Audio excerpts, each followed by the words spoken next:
John, you shared with us in your lecture today that you have given a fair amount of attention in your own youth ministry to giving the young people an opportunity to illuminate, to bring the narrative of Scripture to life through the use of artistic expression. Can you share some examples of how and why you think that works for you? Well, one of my favorite experiences with my youth group with a Bible study with a text curriculum is this thing I put together, the Bible through the eyes of pop culture and art. Simple as that. And I created a PowerPoint that would focus on one character from Scripture. So we started with God, then we went to Mary, and then to Jesus, or the apostles. Mm-hmm.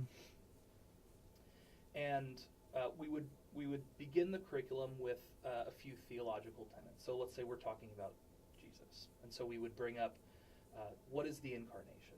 You know, what does it mean that Jesus became flesh and dwelt among us? And following a little bit of primer on what to look for, I simply have a series in this slideshow of different pieces of art that depict the image of Christ. And so we start with fairly traditional ones that the youth could recognize as Jesus, you know, any day. So it's usually the middle-aged, you know, white, blonde hair, supermodel kind of looking Jesus. And so we ask questions about, you know, what are your assumptions? What does this depiction of Christ say to you? What does it communicate that who is Christ when you look at these types of images? And then we start to pit art against art and allow the conversation between style and tradition to empower the youth to start seeing those nuances. And so we start to show images of Christ that are depicted from multiracial traditions. So we have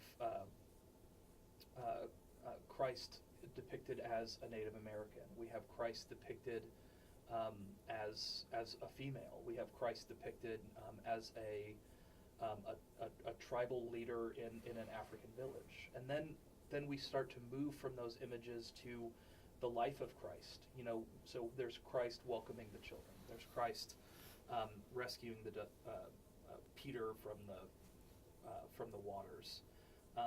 And then we start to get into the ridiculous. So we have Jesus standing in front of an American flag holding a machine gun, or Jesus depicted as Harry Potter, or Jesus.